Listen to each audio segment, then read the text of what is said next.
between 2019 and 2023, we have spent over $2 billion and have completed over 290 farm roads across the length and breadth of Jamaica. That deserves a big round of applause. For this year, we are formally launching the Farm Road Program for 2023 going into 2024. And that Farm Road Program will see over $800 million.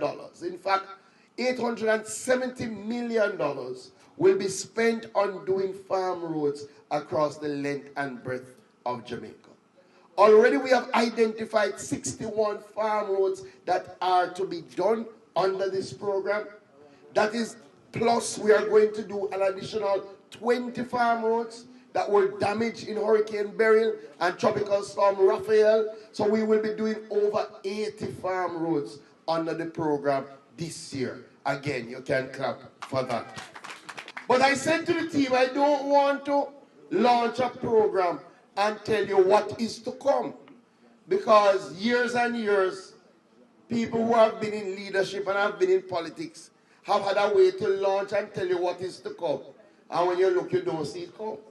So I told them, start the work first, and then we'll launch the program after the work has been started.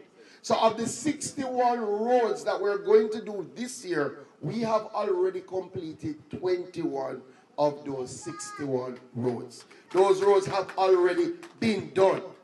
And we've already contracted to do, that means contract signed and we're waiting for the contractors now to start that work. We've already contracted to do 46 of the 61. So we are way more than half of our journey for this year under the Farm Road Program. Feel grateful, man. I have to see the road they are done and thing, you know. What was the road like before this? Bad, man. Really bad. And donkey alone can come up on them road there. But you buy a new shoes, you done. Twist up. So we feel good to see the road that fixes, isn't it? This is the kind of facilities that the road do for us here in our community. The road make it more easier for us to even raise our chicken at home. The road make it easy for us to access, even if rain is falling, we can call a taxi to come and pick us up with our farm produce, and so we don't have to go on the road if we don't want. If you don't want to pay the extra for them to come to us, we just take it out. But if we don't want to go out, we can call them and say, listen, meet me at a point here, I am here. You could take me to the big road to go to Kingston, Montego Bay, wherever you're going with your farm stuff and also, you know, and that's why I have to give thanks to Mr. J.C. Hutchinson, Mr. Fly Green, that make it possible. The most honorable Andrew Holness, yes, he make it possible for me to have good roads in my community, to go back and forth.